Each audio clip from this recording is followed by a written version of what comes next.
Penguin Random House Audio presents Outsmarting the Sociopath Next Door: How to Protect Yourself Against a Ruthless Manipulator by Martha Stout, Ph.D. Read for you by Cassandra Campbell. For my mother, Martha Eva Deaton Stout, 1923 to 2018. Beautiful, more brilliant than she realized, and above all, the kindest and most loving person I have ever known. Each one of us must take responsibility for our own lives, and above all, show respect and love for living things around us, especially each other. Jane Goodall, Reason for Hope. Prologue. Dueling with the Devil. Dressed in a paint-stained shirt and frayed jeans, and intent on cleaning the underside of a deck, I was certainly not looking the part of a professional psychologist one spring afternoon when a shiny new SUV bearing two young children and their well-dressed mother appeared in my driveway. The woman was wearing neatly applied makeup. Still, she looked as if she had been crying for days, and my heart went out to her. Obviously relieved to have found me, despite my torn jeans and my initial astonishment, she said she had traveled 2 hours to get to the town she could only speculate was mine. She told me that she was involved in a custody battle from hell, with someone who was frighteningly cold-blooded, and that she feared for the well-being of her daughter and son. "To save my children," she said, "I've got to duel with the devil, and I don't know how." She was certain that her ex-husband did not really want to be a father, and that he was suing for custody only to keep her under his thumb, which, given her love and concern for the children, he was accomplishing quite handily. I explained the power of presenting a serene, rather than panicky, demeanor whenever she encountered her ex-husband, to thwart his desire for visible evidence that he was controlling her emotions, and provided her with some suggestions to help her speak productively with her lawyer. When she left, I was glad to see that, replacing the hopelessness, there was a glimmer of resolve in her eyes. As a psychologist, I had studied sociopathy and treated clinically traumatized victims for more than 25 years. And still, I did not fully appreciate the overwhelming prevalence of sociopathic victimization until I began to write about it. Since my book, The Sociopath Next Door, was published in 2005, I have been flooded with phone calls and letters from readers who have felt compelled to tell me of their own encounters with people who appear to have no conscience. So motivated have these readers been to tell me their stories that some have managed to acquire my unlisted home phone number or have waited outside my office door in Boston, hoping to catch me coming or going. But this was the first time someone had appeared at my house. I decided to establish a website with a dedicated email address, so my readers could relate their experiences without having to embark on such desperate searches. As soon as I did, I began to receive a seemingly endless torrent of messages from all over the world. Most of the people who contacted me, and who continue to do so daily, are dealing with a possible sociopath who is simply not avoidable.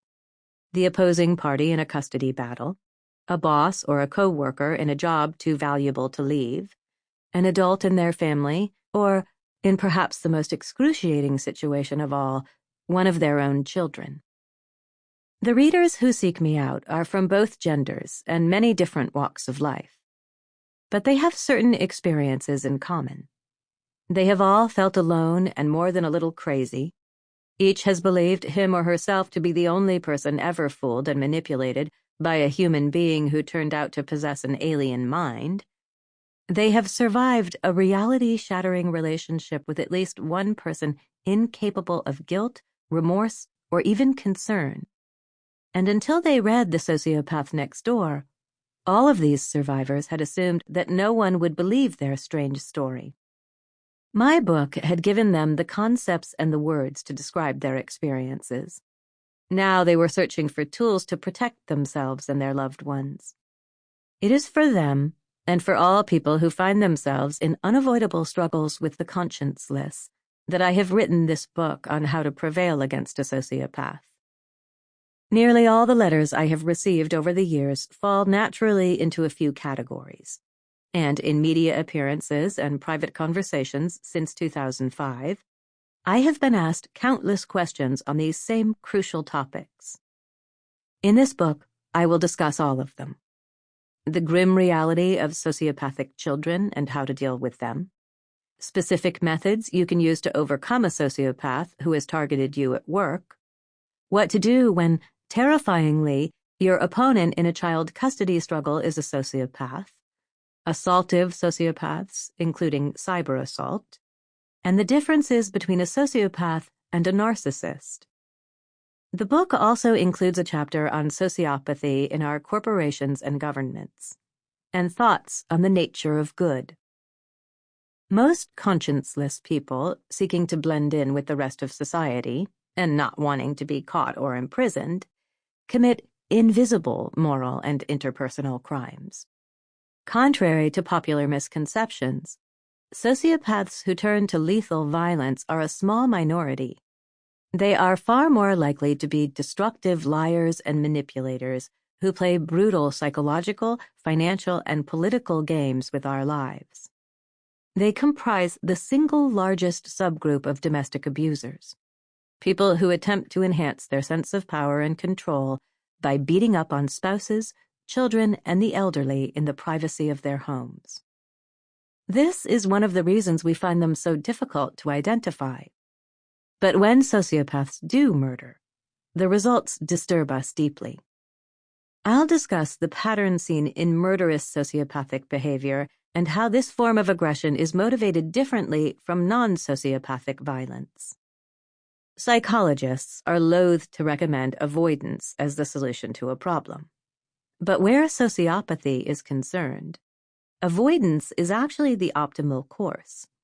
Whether violent or not, sociopaths live outside of the social contract that binds the rest of us, are uniquely destructive, and will never be able to engage in authentic personal or work relationships with anyone.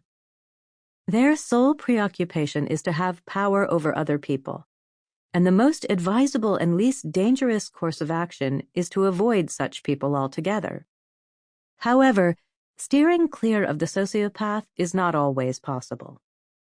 In this book, I will provide you with tools for dealing with the sociopath you simply cannot avoid.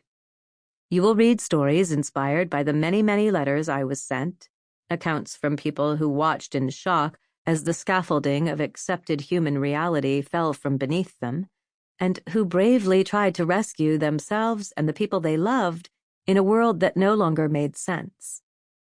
They were forced to learn that sociopaths are more than just abstractions in a fleeting newscast or the subject of a shocking documentary. They are human beings who look like everyone else, so well camouflaged that their true nature may have gone unrecognized for years or even decades. While I've changed all names and any identifying details in these stories, you'll find examples of individuals who have triumphed.